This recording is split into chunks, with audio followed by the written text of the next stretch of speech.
आज के कार्यक्रम की अध्यक्षता कर रहे आरपी साहब हनुमान राम जी, आपके स्थानीय विद्यालय के प्राचार्य जी देवाराम जी बोला साहब, मूल सिंह जी, गोपाल सिंह जी और तमाम विद्यालय के स्टाफगण, उपस्थित ग्रामीण जन, बड़े बुजुर्ग, युवा साथियों, बालक और बालिकाओं, आज का दिन अपने देश के लिए, राष्ट्र के लिए महत्वपूर्ण दिवस है। आज ही के दिन हमारे देश के अंदर दो देदीप्यमान फूल खिले थे।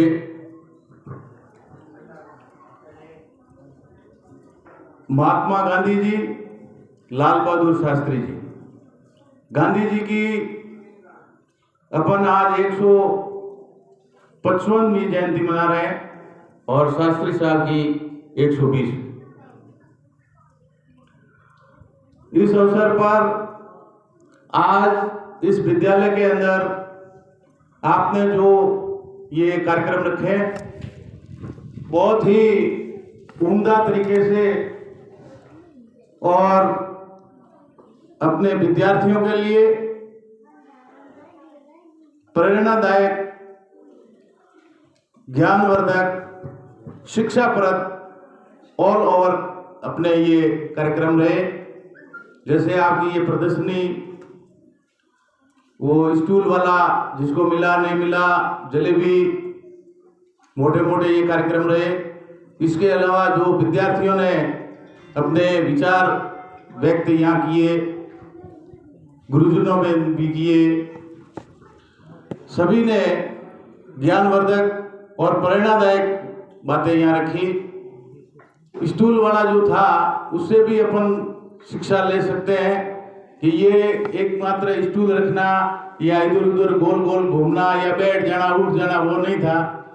ये एक तरह से लक्ष्य के टाइप था कि अपने को लक्ष्य निर्धारित होना चाहिए। जो जीता है उसके दिमाग में वो लक्ष्य था कि अपन घूमते हुए भी सीट को जाने नहीं दे, सीट पर कैसे कब्जा रख सकते हैं। जलेबी वाला था तो अपने कहावत है, एक जागता होता है एक ताकता होता है। तो जागृत से जो ताक में रहता है तो वो शायद उस लक्ष्य को आसानी से हासिल कर सकता है। अपन को विशेष करके विद्यार्थी जीवन जो अपना भविष्य है, आप ही कल के सारे जो है, जो भी कहें वो बाल्यावस्था ही है।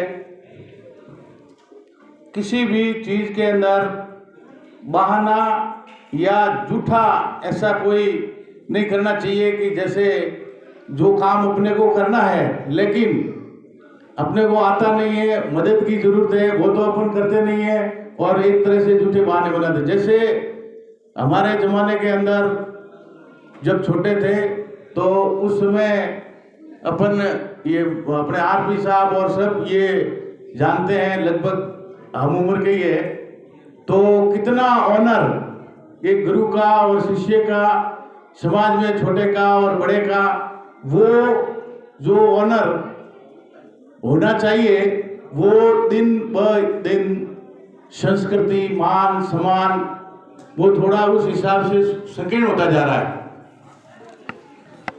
तो मैं एक बालक विद्यार्थी जीवन का आपको बताऊंगा कि हमारे समय में आज भी ऐसा होता होगा, क्योंकि ये प्रकृति है, सिस्टम तो चलता रहता है। कुछ बच्चे हमेशा के लिए 5-7 बच्चे देरी से आते हैं स्कूल के अंदर, तो लेट कमर्स विल बी सफर।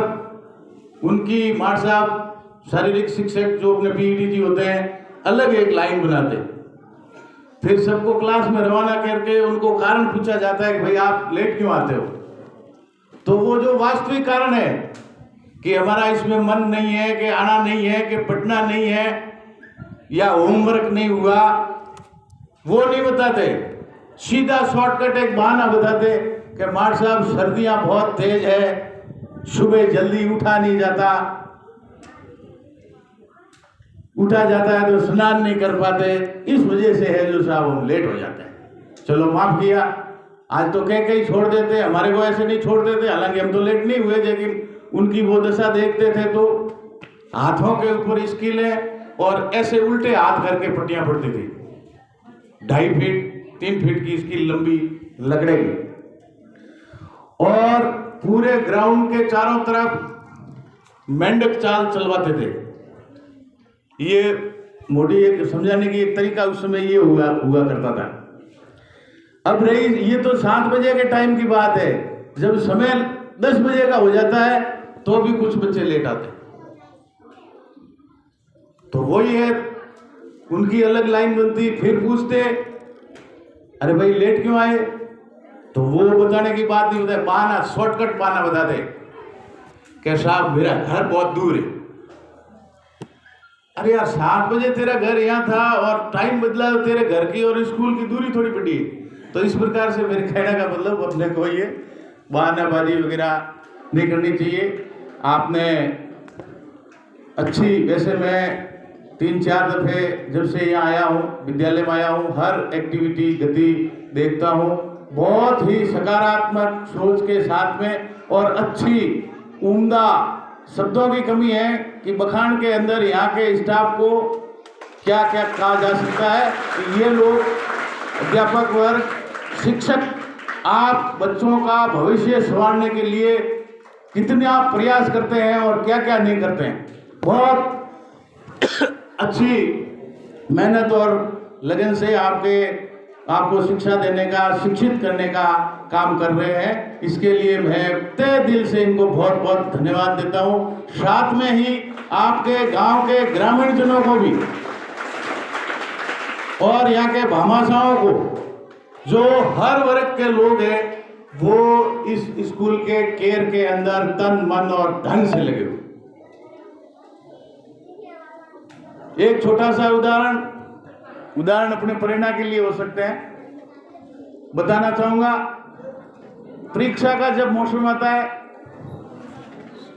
दौर आता है, तो उस समय भी वही लोग ऐसा कर देते हैं, ऐसा कहते हैं कि 3-4 युवा विद्यार्थी साथी जो थे वो पढ़ने में थोड़े उस हिसाब से वो, लेकिन बहाना वो क्या कि अब तैयारी करी नहीं, परीक्षा से पहले परीक्षा की तैयारियों की 5-7 दिन की छुट्टियां देते हैं।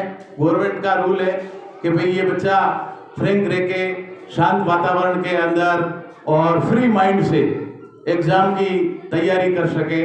तो इस प्रकार 5-7 दिन का साप्ताहिक अवकाश, बाद में परीक्षा है, और परीक्षा की तैयारियों के अंदर उन्होंने देखा भाई कल कर लेंगे। कहने का मतलब कोई भी काम कल के भरोसे नहीं छोड़ना चाहिए। जो ही मौका लगे अपने को, वो हाथ में आया अवसर, उसी टाइम कर देना चाहिए। कल के लिए आज का काम नहीं छोड़ना चाहिए। तो उन्होंने वो तैयारियां की नहीं, खेलते रहे, कूदते रहे। एन वक्त एग्जाम आ गया, शाम को सोए, याद आया सुबह एग्जाम है, क्या करें, अब जाना तो पड़ेगा, अब बहाना बना नहीं सकते। तो उन्होंने एक युक्ति निकाली और स्कूल पहुंच गए। कैसे पहुंचे?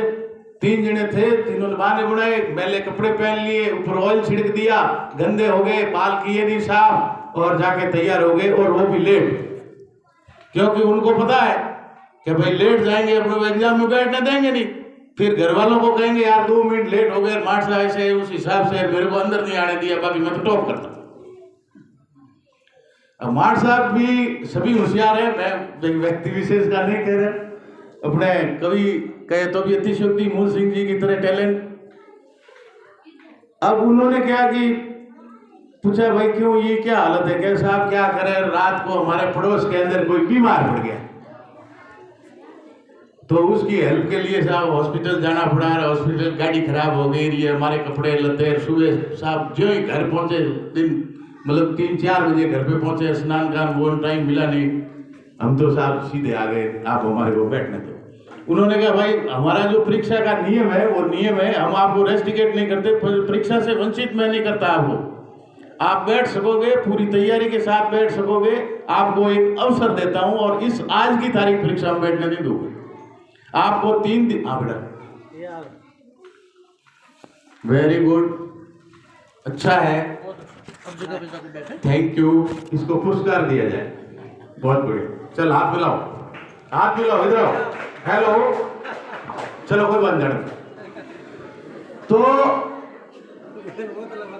3 दिन में उन्होंने क्या किया कि पूरी मतलब देखा अब कोई चांस लास्ट मिलने वाला है नहीं, तो उन्होंने बड़ी तैयारी की। जो कोर्स होता है वो तैयारी की, लेकिन सुनने वाले से पूछने वाला कई मामलों में होशियार होता है, कई मामलों में कहने वाले से सुनने वाला होशियार हो जाता है।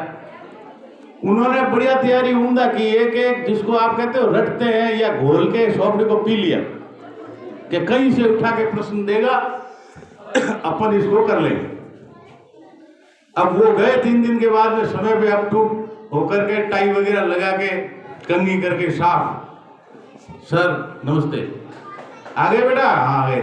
चलो ये आपका पेपर तैयार है, एक इस रूम में बैठ जाओ, एक इस रूम में बैठ जाओ, एक तीनों को 3 कमरे, क्योंकि और तो कोई था नहीं, एक एक रूम में बिठा दिया, पेपर दे दिया। मार साहब ने 2 सवाल दिए 100 अंक के, एक सवाल 50 नंबर के। अब उन्होंने देखा कि यार ये तो कहीं किताब में था ही नहीं, क्या उत्तर लिखे। मार साहब ने क्या लिखा कि इन्होंने बहाना जो बनाया है ना, उस बहाने का ही पूछे, ये बहाना है ये सत्य है। उन्होंने पहला प्रश्न कि गाड़ी जब आप लेके गए तो ड्राइव कौन कर रहा था? आप 3 जने तो थे, लेके गए वो तो बीमार था। ड्राइव कौन कर रहा था? पास में कौन बैठा था? पिछली सीट पर कौन बैठा था? अब वो उसमें लिख दे दिनेश, दिनेश जी तो कहाँ थे, पत्ते खेलते थे। लिख दे सुरेश, तो वो भी साथ में था, और कमलेश का तो कहना ही क्या। दूसरा सवाल 50 अंक, उसके 50 अंक का जो अगले वाला सवाल उन्होंने बहाने बनाया, ऐसा गाड़ी लेके गए, गाड़ी खराब हो गई। तो देखा भाई गाड़ी अगर खराब हुई है तो टायर फर्स्ट राइट पंचर हुआ, फर्स्ट लेफ्ट पंचर हुआ, या बैक राइट या बैक। अब उन्होंने क्या जवाब लिखा होगा, कितने प्रश्न आएंगे, ये मैं आपके ऊपर छोड़ता हूं। एक बार मैं पुनः यहाँ के विद्यालय स्टाफ का आभार व्यक्त करता हूँ। सभी विद्यार्थियों ने, बालकों ने, बालिकाओं ने आज के इस कार्यक्रम के अंदर पूर्णतया तैयारी के साथ भाग लिया, अपनी प्रतिभा दिखाई। मैं आपको बहुत बहुत धन्यवाद देता हूँ, साधुवाद देता हूँ। जय हिंद, जय भारत। बहुत बहुत आभार बब्बू सिंह जी आपका।